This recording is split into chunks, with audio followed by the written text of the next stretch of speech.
আওয়ামী লীগ আপনি জানেন একটা তাদের কার্যক্রম ব্যান করা হয়েছে বাংলাদেশে।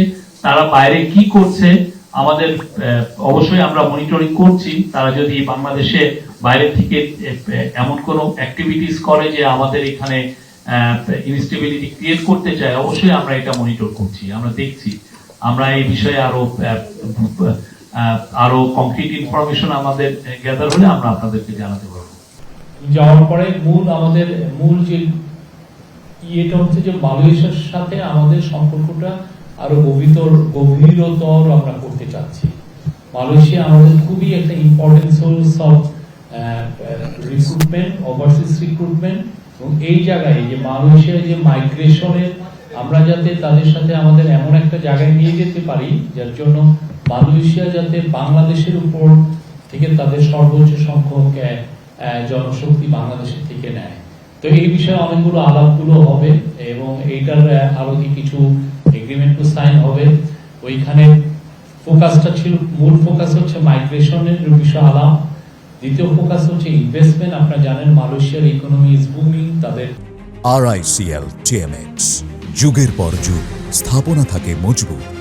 কোম্পানিগুলো অনেক বড়, তার মধ্যে বড় বড় যেগুলো কোম্পানি আছে যেমন ওদের প্রোটন হোল্ডিংস আছে, ওদের যে স্টেট, এটা সভারেন স্টেট ফান্ড যেটা খাজানা আছে, খাজানা, তারপরে ওদের পেট্রোনাস, ওদের যেটা স্টেট ওন যেটা পেট্রোলিয়াম কোম্পানি আছে, তাদের সাথে অনেকগুলো এদের যে যারা চিফ এক্সিকিউটিভ তাদের সাথে ওনার কথা হবে। এবং ওইখানে মালয়েশিয়ায় 13 তারিখে একটা বিজনেস কনফারেন্সে 13 তারিখে বিজনেস উনি ওইখানে বক্তৃতা করবেন 12 তারিখে, সরি।